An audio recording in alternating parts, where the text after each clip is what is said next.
1 lakh ton সার phosphoric acid কিনবে সরকার।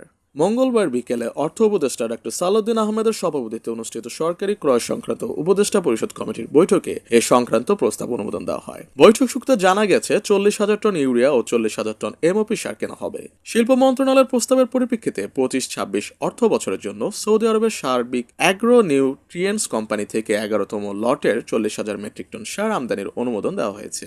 এই সার আমদানিতে ব্যয় হবে 203,09,15,520 টাকা। প্রতি মেট্রিক টন সারের দাম পড়বে $413.46 কৃষি মন্ত্রণালয়ের এক প্রস্তাবের পরিপ্রেক্ষিতে রাষ্ট্রীয় পর্যায়ে চুক্তির আওতায় কানাডা থেকে 10ম লটের 40,000 টন মিডরেট অফ পটাশ এমওপি সার আমদানির অনুমোদন দেওয়া হয়েছে। কানাডিয়ান কমার্শিয়াল কর্পোরেশন থেকে এই সার আনতে ব্যয় হবে $172,65,80,000 টাকা। প্রতি মেট্রিক টনের দাম পড়বে $351.50। এছাড়া শিল্প মন্ত্রণালয়ের প্রস্তাবের পরিপ্রেক্ষিতে ডিএপি ফার্টিলাইজার কোম্পানি লিমিটেডের জন্য 20,000 মেট্রিক টন ফসফরিক অ্যাসিড আমদানির প্রস্তাব অনুমোদন দেওয়া হয়েছে।